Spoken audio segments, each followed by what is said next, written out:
Once upon a time, there was a king named Chukwudi, whose wisdom was as vast as the lands he ruled over.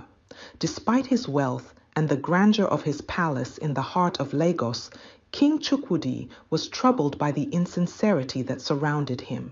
He longed for a companion whose value lay not in her wealth or status, but in her intellect and wisdom. On the same land, on a modest farm, lived a farmer's daughter named Adaobi. Unlike the other maidens of the land, Adaobi's beauty was not her most defining feature. It was her sharp mind, her insatiable curiosity, and her compassionate heart that set her apart.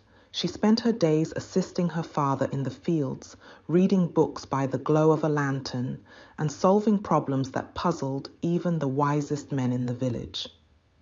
The story begins on a crisp morning when King Chukwudi, disguised as a common traveler to escape the confines of his royal life, stumbled upon Adaobi's farm.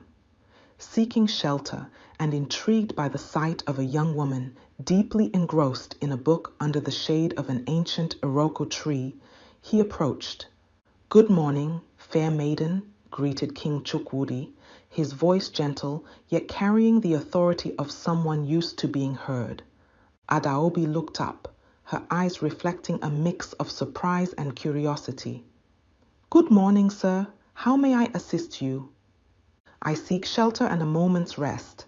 I am a traveler, weary from my journey," Chukwudi replied, his gaze fixed on the book in Adaobi's hands. "You are welcome to rest under the Iroko's shade, and if it's knowledge you seek, perhaps I can offer some in exchange for tales of your travels," Adaobi said, her voice tinged with a challenge. Intrigued by her proposition, Chukwudi accepted. As the hours passed, the king, still under his guise, and Adaobi engaged in discussions that ranged from the principles of governance to the mysteries of the natural world. Chukwudi found himself captivated by Adaobi's intellect and the depth of her understanding. As the sun began to set, painting the sky in hues of orange and purple, Chukwudi knew he had to return to his palace, but something within him had shifted. The encounter with Adaobi had revealed the emptiness of his existence among the palace's extravagance and hollow flattery. Days turned into weeks, and King Chukwudi couldn't shake off the memory of the farmer's daughter. He realized that it was not just her intellect that had captivated him, but her genuine nature and the ease with which she saw through life's pretenses. Determined to see her again, Chukwudi invited scholars from across the land for a grand feast in Abuja, proclaiming that the one who could answer his most challenging questions would be granted a special place in the court. Knowing Adaobi's love for knowledge, he trusted this would draw her to the palace. Adaobi, hearing of the king's challenge, felt a mix of excitement and apprehension. Encouraged by her father, who had always believed in her extraordinary mind, she decided to attend, unaware that the king himself had orchestrated the event with her in mind. Upon her arrival, Adaobi was met with sneers and skepticism from the courtiers, who saw her as nothing more than a farmer's daughter out of her depth. Undeterred, she stood before King Chukwudi, who recognized her immediately, though he kept his realization concealed beneath a guise of royal impartiality. The questions posed by the king were indeed formidable, ranging from the intricacies of governance to philosophical quandaries. One by one, the scholars presented their answers, some with confidence, others with hesitancy. When it was Adaobi's turn, the room fell into a hushed anticipation. With clarity and insight, Adaobi addressed each question, her responses not only correct, but imbued with a depth of understanding that resonated with the king's views. The courtiers watched in stunned silence, their earlier disdain replaced by begrudging respect. As the feast concluded, King Chukwudi declared Adaobi the victor. inviting her to share her thoughts on the role of wisdom and compassion in leadership. Her speech, humble yet powerful, moved many who heard it, including the king, who was now certain that she was the companion he had longed for. In the days that followed, Chukwudi sought to know Adaobi beyond the confines of intellectual discourse. He visited her at the farm, revealing his true identity and expressing his admiration for her character and intellect. Adaobi, though shocked, felt a connection to the king, one that transcended their vastly different worlds. King Chukwudi proposed to Adaobi not with promises of wealth or titles, but with the vow to honor and cherish her wisdom and to rule their kingdom with compassion and justice by her side.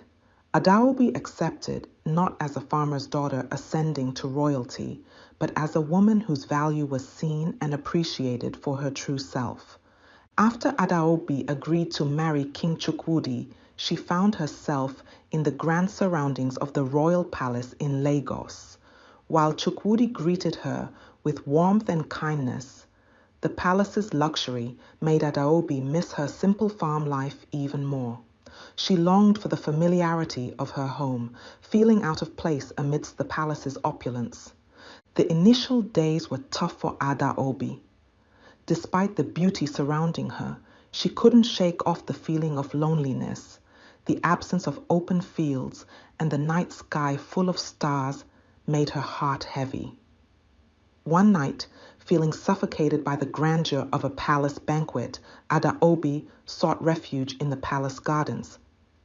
There, under the vast sky, she found a moment of peace. Unbeknownst to her, Chukwudi watched from a distance, understanding the depth of her sacrifice. Eager to make a meaningful contribution to the kingdom, Adaobi immersed herself in learning about governance from Chukwudi. However, she faced her first major challenge when she suggested using the royal granary reserves to help a famine-stricken province. Her well-intentioned plan risked depleting the resources too quickly. Chukwudi, in his gentle manner, explained the flaw in her proposal, and together they crafted a more sustainable approach. This episode revealed Adaobi's readiness to learn and adapt. Adaobi's rise was not without opposition. Her humble origins and progressive ideas were met with skepticism and resistance from the palace's traditionalists, setting the stage for a tense atmosphere within the royal court. A faction of nobles, led by the calculating Duke of Ibadan, saw Adaobi as a threat to their power. They plotted to embarrass her by sabotaging a diplomatic event she was organizing. Thanks to a tip-off from a loyal servant, Adaobi managed to avoid the disaster by swapping the tainted wine, earning her the respect of some who had doubted her abilities. Adaobi pushed for reforms to better the lives of the peasantry, advocating for fairer taxation and agricultural innovation. Her proposals, especially regarding land redistribution, faced stiff opposition from the court's conservatives. In a crucial council meeting, Adaobi used her personal experience and knowledge to argue for the benefits of her reforms, winning over the king and several council members with her passion and eloquence. Lady Ngozi, aiming to undermine Adaobi, resorted to social snubs and spreading rumors. Yet Adaobi handled these challenges with grace and confidence, eventually offering Ngozi a chance to contribute to the kingdom's charitable projects. This act of kindness surprised many and helped neutralize Ngozi's antagonism. Adaobi proposed introducing sustainable farming techniques she learned from her father. Despite initial criticism from the Duke of Ibadan, she initiated a demonstration project on royal lands. The project's success, yielding higher crop production and improved soil health, impressed the Duke, turning him into an unlikely supporter of Adaobi's initiatives. Through these experiences, Adaobi's journey from a farmer's daughter to a respected figure in the palace underscored her resilience, intelligence, and compassion. Her story illustrates the importance of embracing change, the value of kindness, and the impact of perseverance, making her an integral part of the kingdom's legacy. As Adaobi and King Chukwudi continued to rule, their efforts gradually transformed the kingdom. They implemented educational programs that emphasized critical thinking and moral philosophy, ensuring that the future leaders of their land would value wisdom and compassion above all else. The kingdom flourished under their guidance, becoming a beacon of progress and enlightenment in the region. Their love story, rooted in mutual respect and admiration for each other's intellect and character, became legendary.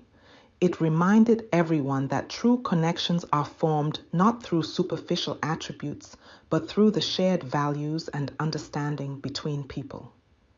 And thus, in a land where tradition and modernity converged, a king and a farmer's daughter redefined the essence of leadership and love.